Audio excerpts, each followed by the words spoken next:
नमस्कार दोस्तों, स्वागत है आप सभी का। दोस्तों, वित्तीय वर्ष 2025-26 समाप्त हो चुका है तथा नया वित्तीय वर्ष 2026-27 चालू हो चुका है।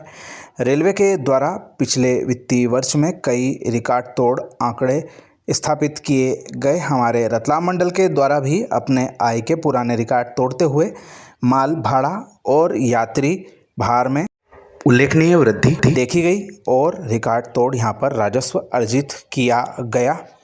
आरटीआई एक्टिविस्ट विजय शर्मा जी के द्वारा प्राप्त जानकारी के अनुसार रतलाम मंडल के 25 रेलवे स्टेशनों के राजस्व की जो सूची हम हर वर्ष आप सभी के समक्ष दिखाते हैं, उसके अनुसार इस वर्ष भी जो ज़्यादातर स्टेशन हैं उक्त सूची में बरकरार है, लेकिन रेवेन्यू में कमी और वृद्धि भी देखी गई है। इसका विश्लेषण आपको हम इस वीडियो में बताने वाले हैं कि इस बार कौन से स्टेशन इस सूची में नए आए हैं और कौन से स्टेशन बाहर हुए हैं। यह भी एक बहुत इंटरेस्टिंग आप सभी के लिए आंकड़ा रहने वाला है। इसमें हमारे विभिन्न स्टेशनों का अनारक्षित यात्री भार और आरक्षित यात्री भार शामिल किया गया है। तो सबसे पहले चर्चा करते हैं नंबर 25, जो कि इस लिस्ट का सबसे नीचे का नंबर है। इस नंबर पर है हमारा पिपलिया स्टेशन, जो कि पिछले वर्ष इस सूची में नहीं था। उसके द्वारा 1,85,00,000 रुपए का रेवेन्यू जनरेट किया गया है, अनारक्षित टिकट बिक्री और आरक्षित टिकट बिक्री दोनों के आंकड़ों को मिलाकर। वहीं 24वें नंबर पर है हमारा कालापीपल स्टेशन। यह भी पिछले वर्ष हमारी इस लिस्ट में शामिल नहीं था। इसके द्वारा अनारक्षित और आरक्षित टिकट बिक्री से 1,96,00,000 रुपए का राजस्व अर्जित किया गया है। 23वें नंबर पे है अकोदिया स्टेशन, जिसने कि पिछले वर्ष के 1.97 करोड़ के मुकाबले इस वर्ष 2.14 करोड़ यानी कि लगभग 17 लाख रुपए का अतिरिक्त राजस्व अर्जित किया है और 23वें नंबर पर आ गया है। पिछले वर्ष यह स्टेशन 25वें नंबर पर था, 2 स्थानों की छलांग लगाकर 23वें नंबर पर आ चुका है। वहीं खाचरोद स्टेशन की बात करें तो खाचरोद स्टेशन के राजस्व में 13 लाख रुपए की कमी पिछले वर्ष के मुकाबले आई है। पिछले वर्ष यह राजस्व था 2,58,00,000, जो कि इस वर्ष 2,45,00,000 हो गया है। पिछले वित्तीय वर्ष में खाचरोद स्टेशन 21वें पायदान पर था। वहीं बामनिया स्टेशन की बात करें तो उसके द्वारा 10 लाख रुपए पिछले वर्ष के आंकड़ों से ज़्यादा अर्जित किए गए हैं। इस वर्ष उसका जो राजस्व रहा है अनारक्षित और आरक्षित टिकट बिक्री से 2,47,00,000 रुपए रहा है। वहीं बड़नगर की बात करें तो 20वें नंबर पर बड़नगर बामनिया स्टेशन के साथ में काबिज है। इस वर्ष दोनों के द्वारा 2,47,00,000 रुपये अर्जित किए गए, लेकिन पिछले वर्ष से यह राशि 67 लाख रुपए की कमी है। पिछले वर्ष 3,14,00,000 रुपये बड़नगर ने अर्जित किए थे। वहीं बड़नगर स्टेशन पिछले वर्ष भी 20वें नंबर पर ही था, लेकिन राजस्व में कमी हुई है। बेरछा स्टेशन के राजस्व में मामूली वृद्धि हुई है। 19वें नंबर पर बेरछा स्टेशन आया है और पिछले वर्ष से 2 लाख रुपए ज़्यादा अर्जित किए हैं। इस वर्ष 2,51,00,000 रुपए का राजस्व अर्जित किया। पिछले वर्ष बेरछा स्टेशन 22वें नंबर पर था, इस वर्ष 3 स्थानों की छलांग लगाई है। वहीं मक्सी जंक्शन के राजस्व में भारी कमी देखी गई है। पिछले वर्ष के 5.2 करोड़ के मुकाबले 3.44 करोड़ रुपए यानी कि 1,85,00,000 रुपए की कमी इसके राजस्व में आई है। 18वें नंबर पर मक्सी जंक्शन है। वहीं पिछले साल यह 16वें नंबर पर था। निम्बाहेड़ा की बात करें तो इसके राजस्व में 66 लाख रुपए की वृद्धि हुई है पिछले वर्ष के मुकाबले। इस वर्ष इसने 5,21,00,000 रुपए अर्जित किए हैं और 17वें नंबर पर यह स्टेशन हमारे इस लिस्ट में है। पिछले साल यह स्टेशन 18वें नंबर पर था। वहीं जावरा स्टेशन की बात करें तो पिछले वर्ष से 70 लाख रुपए अधिक अर्जित किए हैं। जावरा स्टेशन ने 16वें नंबर पर है और इसका राजस्व इस वर्ष अनारक्षित और आरक्षित टिकट बिक्री से रहा है 5,58,00,000 रुपए। पिछले साल यह 17वें नंबर पर था। वहीं शुजालपुर स्टेशन की बात करें तो पिछले वर्ष से 98 लाख रुपए का राजस्व यहाँ का कम रहा है। पिछले वर्ष 8,42,00,000 रुपए यहाँ का राजस्व था, जो कि घटकर 7,44,00,000 रुपए हो गया। वर्ष यह स्टेशन 14वें नंबर पर था। वहीं लक्ष्मीबाई नगर स्टेशन की बात करें तो यहाँ पर भी राजस्व में कमी देखी गई है। 47 लाख रुपए की इसमें कमी आई है। इस वर्ष 8,52,00,000 रुपए का राजस्व इसने अर्जित किया है। 14वें नंबर पर हमारा लक्ष्मीबाई नगर स्टेशन है। पिछले साल यह 12वें नंबर पर था। वहीं चंदेरिया स्टेशन के राजस्व में भारी उछाल देखा गया है।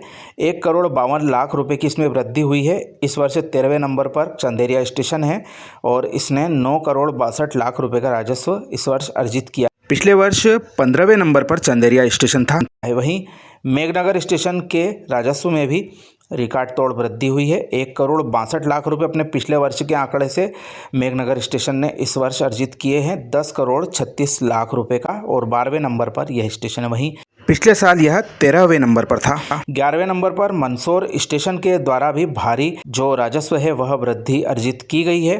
पिछले वर्ष की तरह इस वर्ष भी 11वें नंबर पर हमारा मंदसौर स्टेशन है। पिछले वर्ष जिसके 12,13,00,000 रुपए का राजस्व था, वहीं इस वर्ष 14,79,00,000 रुपए का राजस्व इसने अर्जित किया है। तो निश्चित तौर पर यह एक भारी वृद्धि है।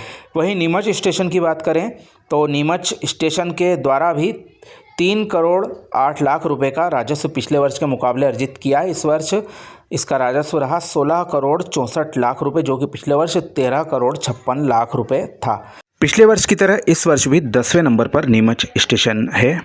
वहीं डॉक्टर अंबेडकर नगर महू स्टेशन के राजस्व में मामूली वृद्धि हुई है और इस वर्ष इसका राजस्व रहा है 18,37,00,000 रुपए, जो कि 9वें नंबर पर आता है। 2 स्थान गिरकर यह 9वें नंबर पर आ गया। पिछले साल 7वें नंबर पर था। सीहोर एक प्रमुख स्टेशन हमारे रतलाम मंडल का बन गया है और इसके द्वारा भी लगभग 4.6 करोड़ रुपए के राजस्व की वृद्धि रिकॉर्ड की गई है। इस वर्ष जो राजस्व है उसने अर्जित किया है 18,88,00,000 रुपए। पिछले वर्ष के 14,27,00,000 के मुकाबले यह स्टेशन 8वें नंबर पर है। पिछले साल यह स्टेशन 9वें नंबर पर था। वहीं दाहोद स्टेशन ने सारे रिकॉर्डों को पीछे छोड़ दिया है। पिछले वर्ष के 16,95,00,000 रुपए के आंकड़े को कहीं पीछे छोड़ते हुए इस वर्ष 22,41,00,000 रुपए अर्जित किए हैं। लगभग 5,46,00,000 रुपए की इसमें वृद्धि देखी गई है। पिछले साल यह 8वें नंबर पर था और 7वें नंबर पर हमारा दाहोद स्टेशन है। वहीं देवास जंक्शन के राजस्व में कमी देखी गई है। लगभग 1,94,00,000 रुपए की कमी है और 6ठे नंबर पर हमारा देवास जंक्शन है। इस वर्ष 23,50,00,000 रुपए का राजस्व अर्जित किया गया है। पिछले साल देवास जंक्शन 5वें नंबर पर था। और नागदा जंक्शन की बात करें तो यहाँ के राजस्व में भी वृद्धि देखी गई है।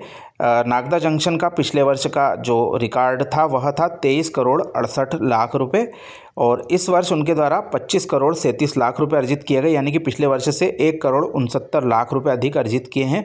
पिछले साल यह 6ठे नंबर पर था। 5वें नंबर पर नागदा जंक्शन है। वहीं चित्तौड़गढ़ स्टेशन की बात करें तो पिछले वर्ष से लगभग 20,72,00,000 रुपए अधिक अर्जित किए हैं। टूरिस्ट स्पॉट है चित्तौड़गढ़ जंक्शन, 4थे नंबर पर काबिज है। पिछले वर्ष 38,66,00,000 रुपए की आय यहाँ से अर्जित हुई थी। इस वर्ष 59,38,00,000 रुपए आय यहाँ पर प्राप्त हुई है। पिछले वर्ष भी यह 4थे स्थान पर था। नंबर 4, 3, 2, 1 की पिछले वर्ष की पोजीशन में कोई बदलाव नहीं हुआ है। वह अपने वर्तमान जो रैंक है उसी पर काबिज हैं। वहीं रतलाम जंक्शन के राजस्व में मामूली कमी आई है। मात्र 47,00,000 रुपए की यह कमी है, जो कि इसको तीसरे नंबर पर लाई है और 116.27 करोड़ रुपए इस वर्ष की आमदनी रतलाम जंक्शन की रही। वहीं उज्जैन जंक्शन की बात करें तो पिछले वर्ष से करीब 51 करोड़ रुपए अधिक राजस्व उज्जैन जंक्शन ने अर्जित किया है। हमारे मंडल का यह दूसरा कमाई वाला स्टेशन है। पिछले वर्ष 279,71,00,000 रुपए आमदनी थी, जो कि इस वर्ष 330,70,00,000 को पार कर गई। बाबा महाकाल की नगरी उज्जैन जंक्शन पर दूर दूर से श्रद्धालु आते हैं और यहाँ पर अनारक्षित और आरक्षित दोनों तरीके से यात्री सफ़र करते हैं। तो यहाँ के बारे में विशेष सोचने की ज़रूरत रेलवे को है। अब देखते हैं रेलवे इस बारे में कब तक ध्यान देता है। वही टॉप पर काबिज है हमारा इंदौर जंक्शन का। लंबे समय से यहाँ का राजस्व में वृद्धि हम देख रहे हैं। वर्ष 2023-24 में 399 करोड़, इसके बाद वर्ष 2024-25 में 435,66,00,000 रुपये। वहीं इस वर्ष मात्र 1,79,00,000 रुपये की वृद्धि इसमें देखी गई है और 437,45,00,000 रुपये का राजस्व इंदौर जंक्शन के द्वारा अर्जित किया गया है। तो यह एक बहुत हमारे जो मंडल के स्टेशनों के द्वारा कमाई में अंतर देखा है हमने और इसमें जो उतार चढ़ाव है वह हम देख रहे हैं। जो उछाल मारा है। चंदेरिया स्टेशन 15वें रैंक से सीधे 13वें रैंक पर पहुंच गया है। वहीं डॉक्टर अंबेडकर नगर और लक्ष्मीबाई नगर के पिछले रैंक से 2 पायदान नीचे खिसक गए हैं। वहीं शुजालपुर भी 1 पायदान खिसक कर 15वें नंबर पर चला गया। वहीं नीमच और मंदसौर अपने 10वें और 11वें रैंक पर पिछले बार से बने हुए हैं। वहीं पिछली बार इस लिस्ट में फतेहाबाद, चंद्रावतीगंज और तराना रोड 19वें और 24वें नंबर पर थे, जो कि इस बार बाहर हो गए हैं। वहीं इनकी जगह पर काला पीपल और पिपलिया ने टॉप 25 में जगह बना ली। वहीं मक्सी जंक्शन भी 16वें पायदान से खिसक के 18वें पायदान पर पहुंच गया। वहीं मेघनगर 13वें से 12वें पर और सीहोर 9वें से 8वें पर, दाहोद 8वें से 7वें नंबर पर पहुंच गया है। तो यह एक हमारे जो कंपैरिजन हमने आपको बताया है। वहीं देवास जंक्शन पिछले साल 5वें नंबर पर था और नागदा 6ठे नंबर पर था। इस बार नागदा जंक्शन ने देवास को पछाड़ दिया है, वह 5वें नंबर पर आ गया है और देवास खिसक कर 6ठे स्थान पर चला गया है। तो निश्चित तौर पर यह जो सूची है इससे हमें विभिन्न स्टेशनों पर जनता का ट्रैफिक जानने में मदद मिलती है। साथ ही जिन स्टेशनों पर ट्रेनों के ठहराव नहीं है, जैसे कि हम देखें तो सीहोर स्टेशन पर गाड़ियों के कम ठहराव है, वहाँ पर अधिक ठहराव यदि हो जाए तो निश्चित तौर पर आय में हम वृद्धि देख सकते हैं। बाकी जो अन्य स्टेशन है, अमृत योजना में ज़रूर रेलवे वहाँ पर काम करा रही है, लेकिन ट्रेनों के स्टॉपेज देने की बेहद ज़रूरत देखी जा रही है। जैसे कि बेरछा और शुजालपुर स्टेशनों पर स्टॉपेज बढ़ाने की ज़रूरत है। तो रतलाम मंडल के जो टॉप 25 स्टेशन आय का लेखा जोखा हमने आपको बताया। जल्दी हम आपको यहाँ के गुड्स और लीज अर्निंग यानी कि जो माल भाड़े से आय प्राप्त होती है उसके बारे में भी बताएंगे। उस लिस्ट में कौन कौन से स्टेशन रहे हैं और कौन कौन से बाहर हुए, जल्दी इसका विश्लेषण आप सभी के सामने लाएंगे। जानकारी आपको कैसी लगी कमेंट करके ज़रूर बताएं। आप सभी का धन्यवाद।